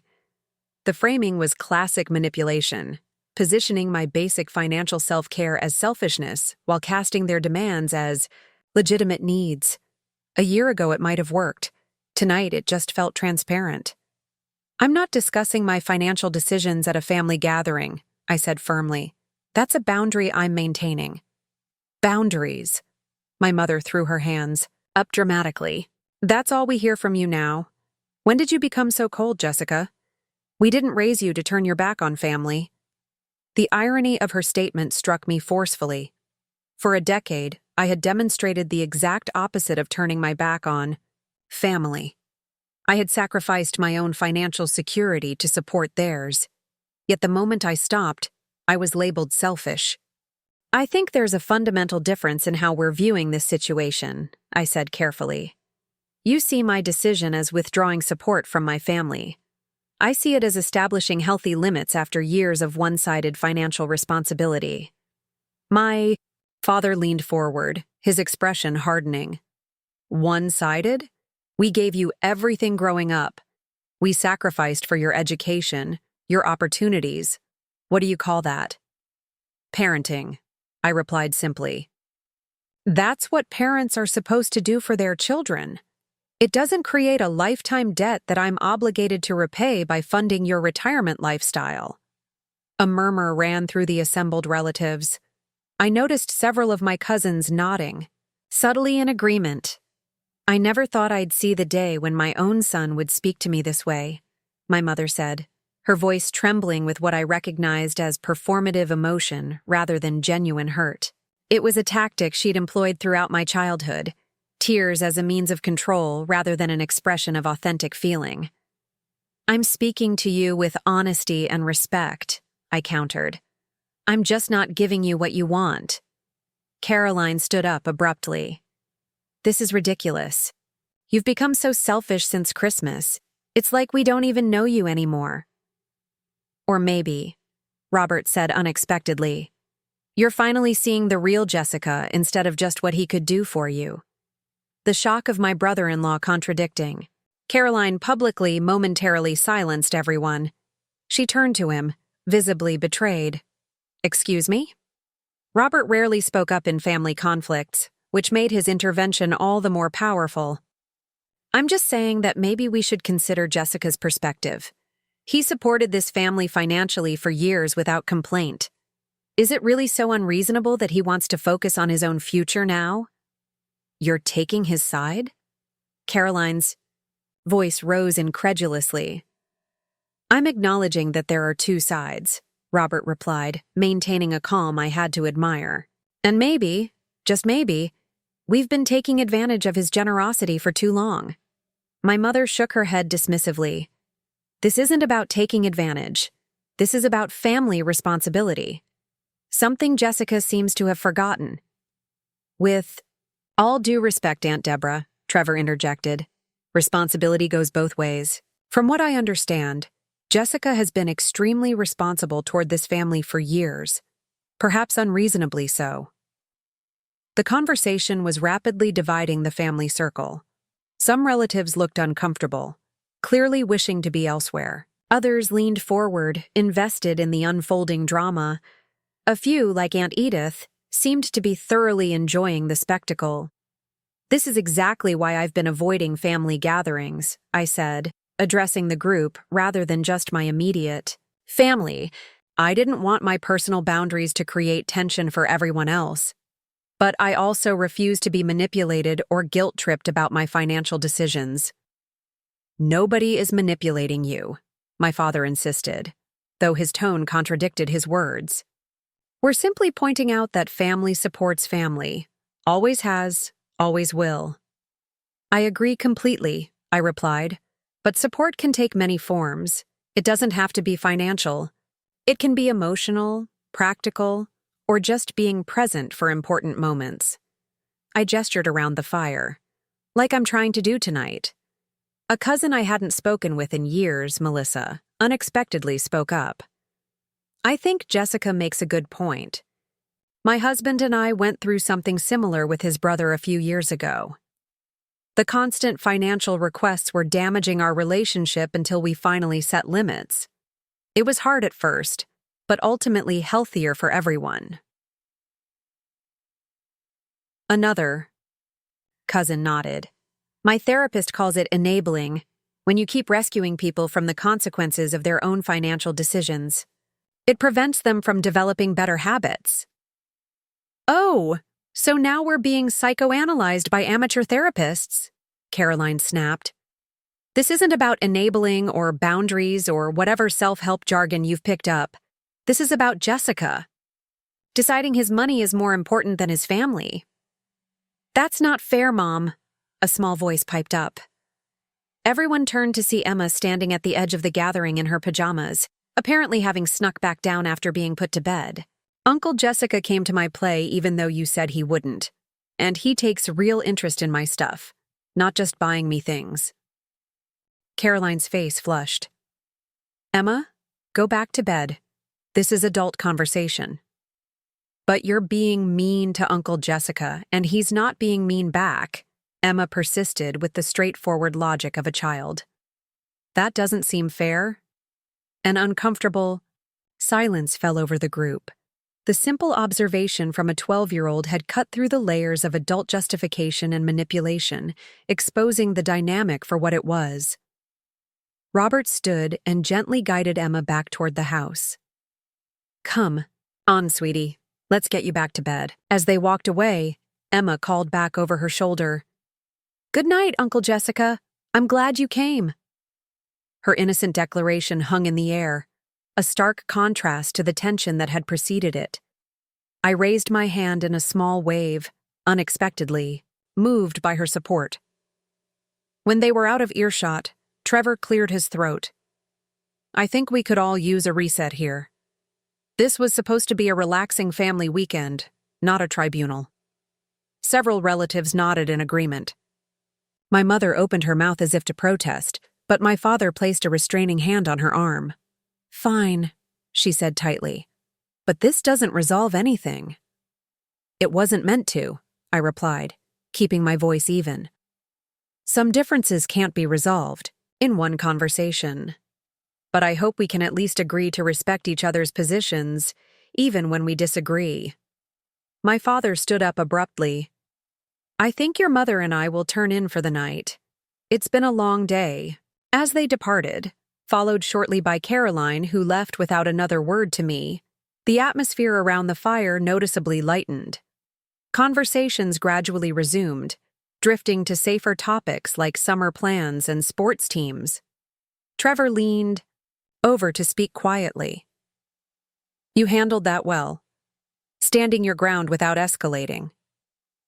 It was bound to happen, I replied, staring into the flames. At least it's out in the open now. For what it's worth, he said.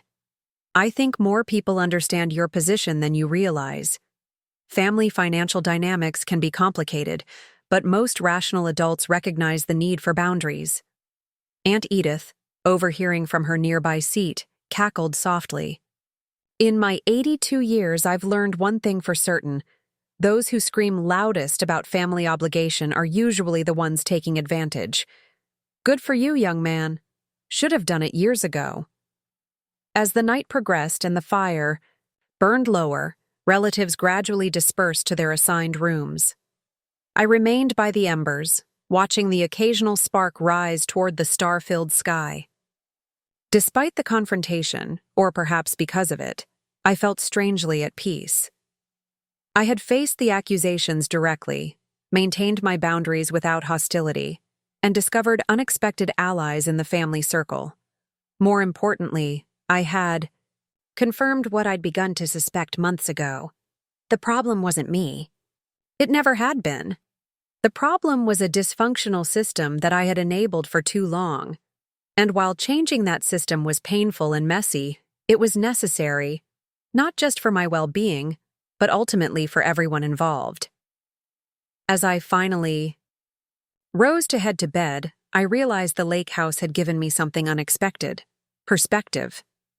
Seeing my immediate family's behavior through the eyes of extended relatives had confirmed that their expectations were indeed unreasonable, their tactics manipulative. I wasn't crazy, selfish, or abandoning anyone. I was simply establishing healthy limits after years without them. And for the first time, I felt not just justified in my decision, but genuinely at peace with it. The morning after the confrontation dawned clear and bright, sunlight dancing across the lake's surface. I woke early, a habit developed over months of pre-work swimming sessions, and made my way quietly downstairs. The house was still silent, most of its occupants taking advantage of the holiday weekend to sleep in. In the kitchen, I found Trevor already up, coffee mug in hand as he gazed out at the water. "Early riser too?" he asked, reaching for a second mug. I nodded, accepting the offered coffee. "New habit. I swim most mornings now." "The lake's all yours if you're interested," he offered. "Water's cold this time of year, but invigorating." 20 minutes later, I was cutting through the glassy surface of the lake, each stroke propelling me further from shore. The cold water was a shock at first, but my body quickly adjusted, finding its rhythm. As I swam parallel to the shoreline, my mind cleared of the previous night's tension. There was something purifying about physical exertion and natural surroundings, as if the lake itself was washing away lingering doubts and second thoughts. When I returned to the dock, Trevor was waiting with a towel. "Impressive distance," Isa commented. "You've been doing this a while." "Since January," I replied, toweling off. "It started as physical therapy for my shoulder, but now it's more like mental therapy." He nodded knowingly. "Finding something just for yourself, that's important." We walked back toward the house in companionable silence. As we approached, I could see activity through the windows, relatives beginning to stir, the day's socializing about to begin. I felt centered and ready in a way I wouldn't have been without the morning swim. Breakfast was a casual, help-yourself affair with platters of food laid out on the kitchen island. I filled a plate and found a seat on the deck, greeting relatives as they emerged. My parents and Caroline were noticeably absent, likely avoiding me after the previous night's confrontation. Emma, however, had no such reservations. She plopped down beside me with a plate piled high with pancakes. "Are you still mad about last night?" she asked around a mouthful of breakfast. "I wasn't mad," I corrected gently. "Just setting boundaries." She considered this, chewing thoughtfully. "Mom's definitely mad. She and Dad were arguing in their room this morning." I felt a twinge of guilt. "I'm sorry about that." Emma shrugged with the resilience of youth. "They argue a lot anyway, mostly about money." She speared another piece of pancake. "Dad says we need to live within our means, whatever that means." "It's good advice," I replied, wondering how much she understood about the family's financial dynamics. "It just means spending only what you can afford." "Like not buying designer boots when you can get regular ones that work fine?" she asked innocently. I suppressed a smile at her perceptiveness. "Something like that." "I told Mom I don't even care about those expensive boots anymore," she continued. "Lily's mom got her the super expensive ones, and they hurt her feet, and she can't even wear them now." The simple wisdom of a 12-year-old was sometimes more profound than any adult perspective. "That happens a lot with expensive things," I observed. "They're not always better, just costlier." Emma nodded sagely. "That's what Dad says. He says we need to be more like you." This caught me off guard. "Like me?" "Yeah. He says you're smart. With money because you think about what you actually need, not just what you want right this minute." She lowered her voice conspiratorially. "He showed us your photograph of that mountain in New Zealand that you're saving to visit. He said that's what smart saving looks like, having a real goal, not just buying stuff to impress people." I was touched that Robert had been using me as a positive financial example for the girls. It was a perspective on my choices I hadn't considered, that my boundary setting might actually be modeling healthier financial behavior for the next generation. The rest of the morning passed pleasantly. I joined a group heading out on Trevor's pontoon boat, deliberately choosing an activity where conversation could remain casual. The gentle rocking of the boat and the shared experience of spotting wildlife along the shoreline created a natural camaraderie that transcended family tensions. It was mid-afternoon when my mother finally approached me. I was helping Trevor clean the outdoor grill after lunch when she appeared on the deck, her expression carefully neutral. "Jessica, could we talk privately for a moment?" Trevor caught my eye with a questioning look. I nodded reassuringly and followed my mother to a quiet corner of the property, a small gazebo overlooking the water. She sat primly on the bench, smoothing her slacks. "Your father and I have been discussing yesterday's situation." I waited, giving her space to continue. "We feel that things got out of hand," she said carefully. "The reunion wasn't the appropriate place for such personal matters." "I agree," I replied simply. "I didn't bring it up." She pursed her lips. Nevertheless, it created an uncomfortable atmosphere for everyone. Family gatherings should be harmonious. I recognized the familiar pattern, surface concern for family harmony that actually translated to, "Don't challenge the status quo publicly." In the past, I would have apologized automatically, accepting responsibility for tensions I hadn't created. Now, I remained silent, waiting for her to get to the real point. After a moment, she sighed. "Jessica, I don't think you understand the position you've put us in. Your father's retirement fund isn't what it should be. The market downturn affected our investments significantly. We had always assumed that as our only successful child, you would help ensure our comfort in our later years." There it was, the admission that their financial planning had explicitly factored in my continued support. Not as an emergency backup, but as a primary strategy. "I'm sorry about your investment losses," I said sincerely. "That must be stressful. Have you consulted a financial advisor about restructuring your retirement plan?" Her expression tightened. "That's not the point, Jessica. The point is that families support each other. Your father and I gave you every advantage: good schools, extracurricular activities, college without student loans. It was always understood that such investments would be returned in kind." I considered her words carefully. "Mom, I appreciate the opportunities you provided, truly. But viewing parenthood as a financial investment with expected returns isn't healthy. You chose to have children and provide for them. That was your responsibility, not a transaction with future payback terms." "Such cold, businesslike language," she murmured. "You never used to speak this way." "I'm not being cold. I'm being clear," I countered. "And clarity is something our family has always avoided when it comes to financial expectations." She was quiet for a moment, staring out at the lake. When she spoke again, her voice had lost some of its practiced steadiness. "What do you expect us to do? We're too old to start over financially." For the first time, I glimpsed genuine vulnerability beneath her carefully maintained facade.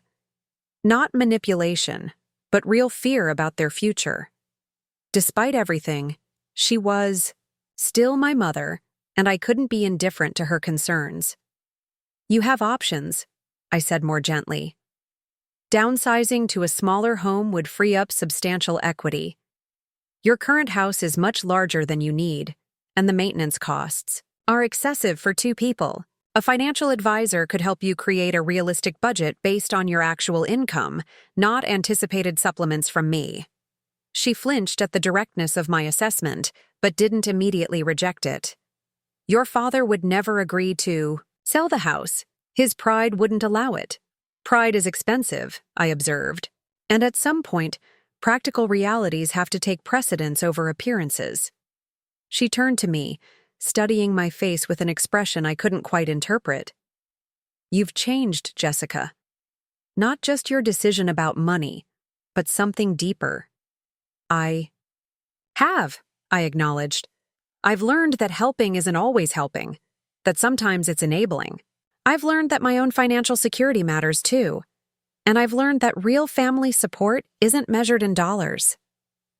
And if we genuinely need help someday, real help, not just lifestyle maintenance?" It was a fair question, one I had considered during my own soul-searching.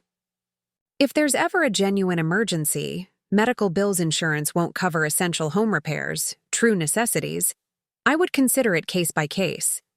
But I won't be an ATM anymore, Mom. That chapter is closed. She nodded slowly, not in agreement. Necessarily, but in acknowledgement of my position. I should get back to the house. Your father will be wondering where I've gone. As she stood to leave, I reached out and gently touched her arm. I do love you and Dad. Setting financial boundaries. Doesn't change that. Something flickered in her eyes, perhaps recognition, perhaps just resignation. We'll see, was all she said before walking away. I remained in the gazebo for a while afterward, processing the conversation. It hadn't been a reconciliation exactly, but it felt like the first honest exchange we'd had in months. There was a certain relief in having everything acknowledged openly, even if resolution remained distant. By the time I returned to the house, preparations for the evening barbecue were underway. I joined the activity, helping set up tables and arrange chairs on the expansive lawn. The physical work was satisfying, and the casual conversation with cousins I rarely saw provided a welcome distraction from heavier thoughts.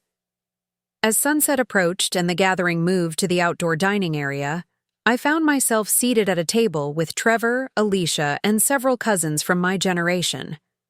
My parents and Caroline had positioned themselves at a different table, maintaining distance while avoiding outright snubbing. It was a detente of sorts, a tacit agreement to coexist peacefully for the remainder of the reunion. Watching the extended family interact, children playing tag between the tables, elderly aunts exchanging gossip, cousins catching up on each other's lives, I felt a surprising contentment. The family tapestry was complex, woven with both strong and frayed threads. My decision to stop being the family ATM had strained some connections while unexpectedly strengthening others. Penny for your thoughts, Trevor said, noticing my contemplative expression. I was just thinking that family is complicated, I replied. But worth the effort. He raised his glass in a subtle toast. To healthy complications. As darkness fell and lanterns illuminated the outdoor space, Trevor called for everyone's attention. Before dessert, I want to thank you all for making the journey here this weekend. Family connections matter, perhaps now more than ever in our busy, disconnected world. Murmurs of agreement rippled through the gathering. I propose a new tradition, he continued. A family reunion every 2 years, rotating hosts among those who are able.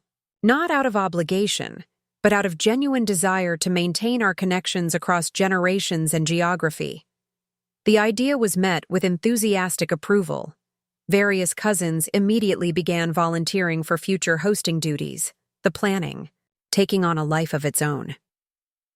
In that moment, watching my extended family embrace the concept of connection without coercion, I realized how fundamentally my perspective had shifted over the past 6 months. Family could be a source of joy and support without financial entanglement. Boundaries didn't have to mean isolation, and my worth wasn't measured by what I could provide materially, but by who I was as a person. The walking ATM had been replaced by simply Jessica, cousin, nephew, uncle, son, connected by choice rather than compulsion, valued for presence rather than provision. As the evening wound down and stars emerged above the lake, Emma found me again, slipping her small hand into mine. Are you leaving tomorrow, Uncle Jessica? I nodded. After breakfast. I have to work on Monday. Will you come back next time? For the next reunion? Absolutely, I promised, and meant it. She smiled, satisfied with this commitment to future connection. Good. I'm going to be a photographer. Like you by then. I'm saving my allowance for a camera. Saving your allowance? That's impressive planning, I said, genuinely proud of her developing financial awareness. Dad's teaching us about delayed gratification, she explained with adorable seriousness. It means waiting for something better instead of spending on something okay right now. I smiled at her perfect definition. Your dad is very wise. He says he learned it from you, she replied simply before skipping off to join the other children. Her words stayed with me long after the gathering dispersed for the night. Perhaps my greatest contribution to my family wasn't the money I had provided over the years, but the example I was setting now of financial responsibility, healthy boundaries, and genuine connection not predicated on monetary exchange. The next morning, as I packed my car for the journey home, I felt lighter than I had in years.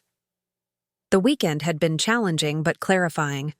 Some relationships would need time to heal, others might never fully recover, but I had stayed true to my boundaries without sacrificing my place in the family circle.